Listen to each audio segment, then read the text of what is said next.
Rheneas and skarloey were talking quietly to Culdee next morning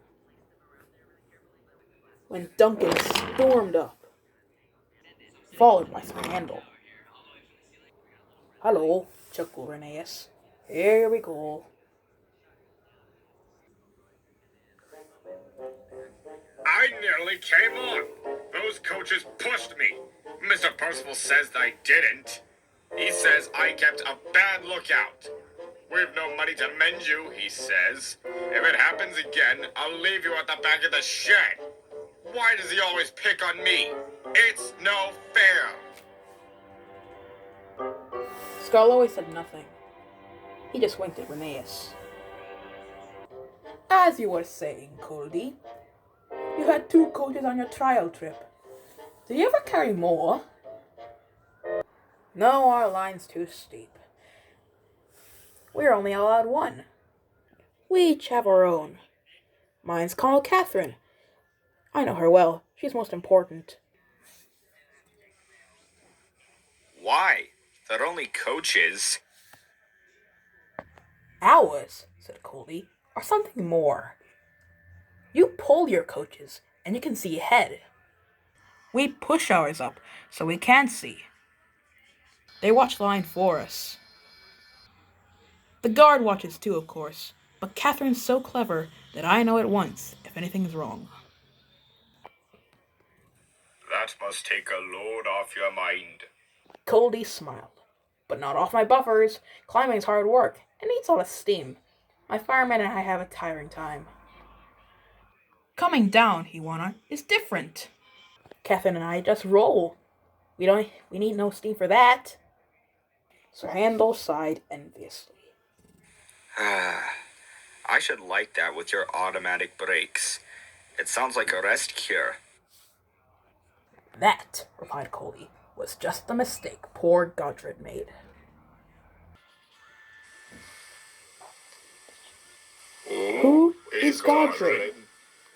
"Godred was our number 1, and named after a king," Culdee replied.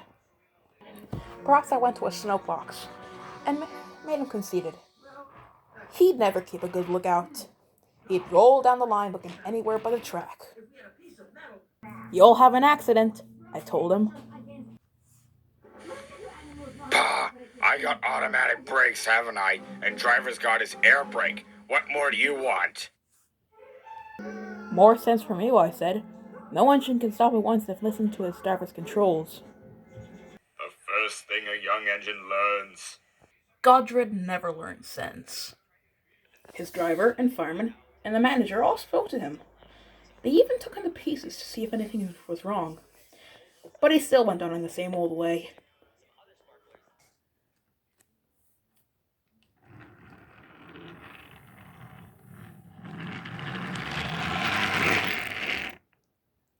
One day, I was going up, and waited at the station for Godred to come down and pass me. As I waited, so it happened. One moment he was on the tracks. The next, his driver and fireman jumped clear as he rolled over.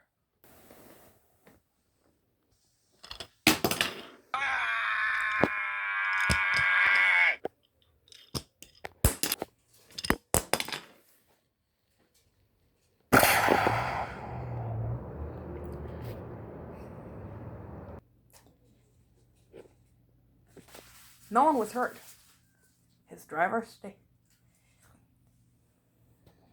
His coach stayed on the rails and the guard braked her to a stop. Godred felt disgraced. They brought Godred home the next day.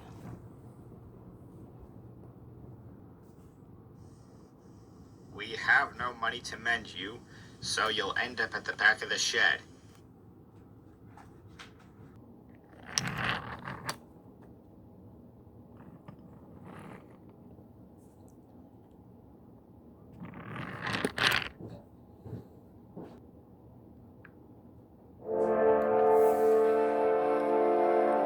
As time went on, poor Godred got smaller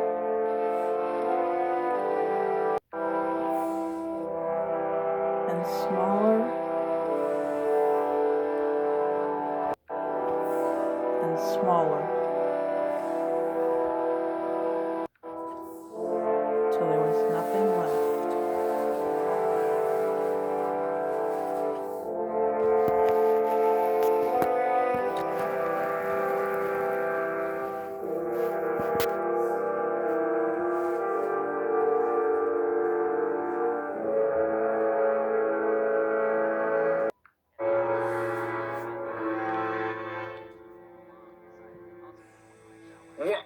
What happened?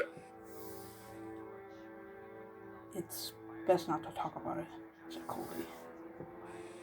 But what happened? Why isn't it nice?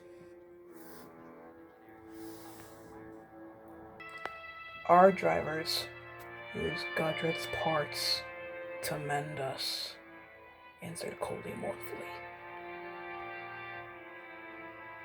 Sir Handel and Duncan were unusually silent, long after Culdee had gone home. Neither Skarloey nor Rheneas ever mentioned that Culdee had made the story up.